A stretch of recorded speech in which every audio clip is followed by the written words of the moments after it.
कैसी ये जानू कैसे इतना बरस जाता है दिल मेरा ये बारिश जैसे मैं मेरी हर मौसीकी एक ऐसी जुबान है जो हर हद को पार कर सकती है, सकाफतों को जोड़ सकती है और जज्बात को उभार सकती है। और जब मौसीकी की बात आती है तो एक नाम सबसे नुमाया नजर आता है, कोक स्टूडियो पाकिस्तान। लेकिन आखिर इसकी इतनी बड़ी कामयाबी की वजह क्या है? नंबर 1, रवायती और जदीद मौसीकी का हसीन इम्तजाज। दुनिया राजी करके कमले फिर अगर तो कहे हम नशी आफरी। कोक स्टूडियो ने पाकिस्तान को सकाफती मौसीकी को जदीद अंदाज में पेश करके एक नया बेहतरीन मेयार कायम किया है। सूफी कलाम से लेकर पॉप, कवाली से लेकर रॉक तक, ये शो हर नस्ल के लिए एक मुनफरिद मौसीकी का तजर्बा पेश करता है। नंबर 2, आला तरीन प्रोडक्शन क्वालिटी और जिद्दत। हमको ये प्रोजेक्ट मिला था तो हमें एक चीज़ पता स्लाइटली ब्लूजी फील 2 या 3 डिफरेंट साइकिल्स थे जिसको हम लोगों ने फॉलो। आला मेयार के प्रोड्यूसर्स, जदीद तरीन साउंड इंजीनियरिंग और खूबसूरत तस्वीर के साथ कोक स्टूडियो ने आलमी सतह पर अपना लोहा मनवाया है। हर सीजन में नए तजर्बात के साथ साथ रवायात का एहतराम भी दिखाया जाता है। नंबर 3, सकाफती फख्र और नुमाइंदगी।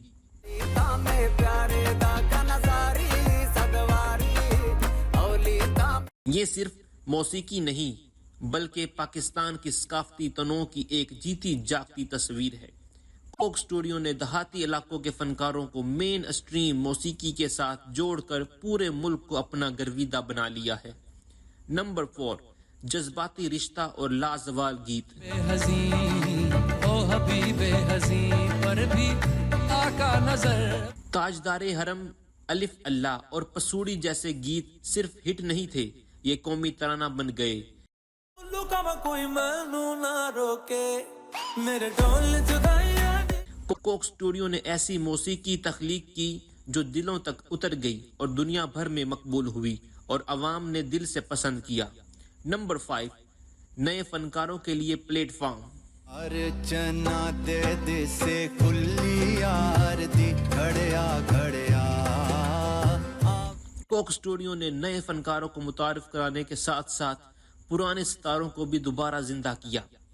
ये वो जगह है जहां मौसीकी हमेशा तरक्की करती रहती है।